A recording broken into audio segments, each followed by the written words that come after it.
प्राचीन काल में एक लड़की का जन्म राक्षस कुल में हुआ, जिसका नाम वृंदा था।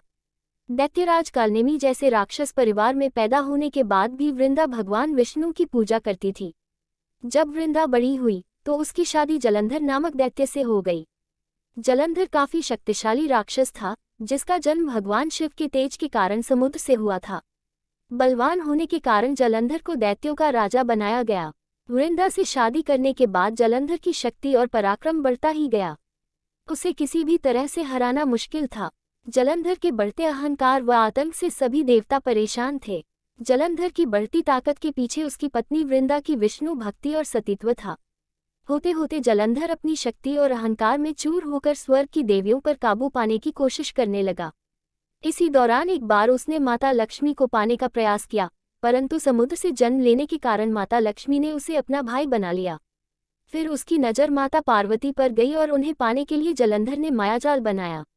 अपने मायाजाल से जलंधर ने शिव का रूप धारण किया और माता पार्वती के करीब जाने की कोशिश करने लगा। उसी वक्त मां पार्वती ने उसे पहचान लिया और जब तक जलंधर कुछ समझ पाता वो अदृश्य हो गई। जलंधर के इस दुर्व्यवहार से पार्वती जी को काफी गुस्सा आया और इस पूरी घटना के बारे में उन्होंने भगवान विष्णु को बताया। इधर जलंधर भगवान शिव से पार्वती जी को पाने के लिए कैलाश पर्वत पर युद्ध कर रहा था। तभी भगवान विष्णु ने जलंधर को सबक सिखाने की ठानी। सभी को पता था कि जलंधर अपनी पत्नी की पूजा पाठ और सतीत्व की वजह से ही अजेय हुआ है। ऐसे में भगवान विष्णु ने जलंधर को हराने के लिए उसकी पत्नी का पतिव्रत धर्म भंग करने के लिए मायावी चाल चली। भगवान विष्णु एक साधु का रूप धारण करके वृंदा से वन में मिलने पहुंचे। उनके साथ दो मायावी राक्षस भी थे, जिन्हें देखते ही वृंदा डर गई। तभी भगवान विष्णु ने उन दोनों राक्षसों का वृंदा के सामने ही वध कर दिया। वृंदा ये देख समझ गई ये कोई आम व्यक्ति नहीं है।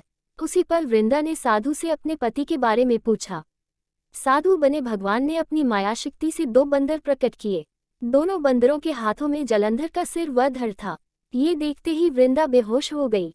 कुछ समय बाद होश में आने पर वो साधु से अपने पति को दोबारा जिंदा करने की प्रार्थना करने लगी। वृंदा की विनती सुन उसके आंखों के सामने साधु ने अपनी माया से जलंधर के कटे हुए शरीर के हिस्सों को जोड़ दिया और स्वयं उस शरीर में समा गए। वृंदा को जरा सा भी अंदाजा नहीं था कि उसके साथ ऐसा छल किया गया है। जलंधर का रूप धारण किए विष्णु जी को वृंदा अपना पति समझकर रहने लगी। वृंदा के ऐसा करने से उसका सतीत्व भंग हो गया, जिसके बाद जलंधर कैलाश पर्वत में युद्ध हार गया। जब वृंदा को ये सच पता चला तो उसने गुस्से में विष्णु भगवान को पत्थर बनने का श्राप दे दिया। इस घटना के बाद वृंदा स्वयं सती हो गई। जिस स्थान पर वह भस्म हुई वहां तुलसी का पौधा प्रकट हुआ।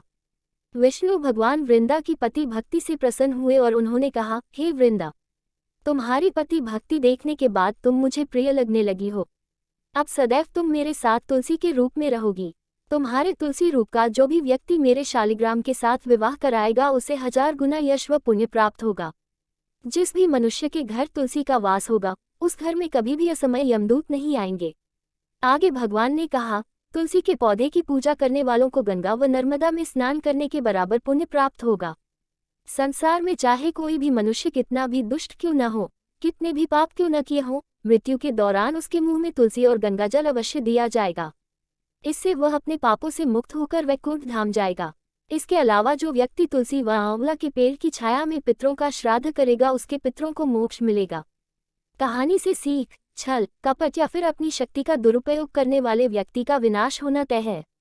ये कहानी आपको कैसी लगी कृपया करके कमेंट में जरूर बताएं। वीडियो को लाइक करें, शेयर करें और हमारे चैनल को सब्सक्राइब करें तथा बेल आइकन को प्रेस करें ताकि हमारे आने वाली हर वीडियो का नोटिफिकेशन आप तक पहुंच जाए। बोलिए तुलसी माता की जय, शालिग्राम जी महाराज की जय, सनातन धर्म की जय, गौ माता की जय।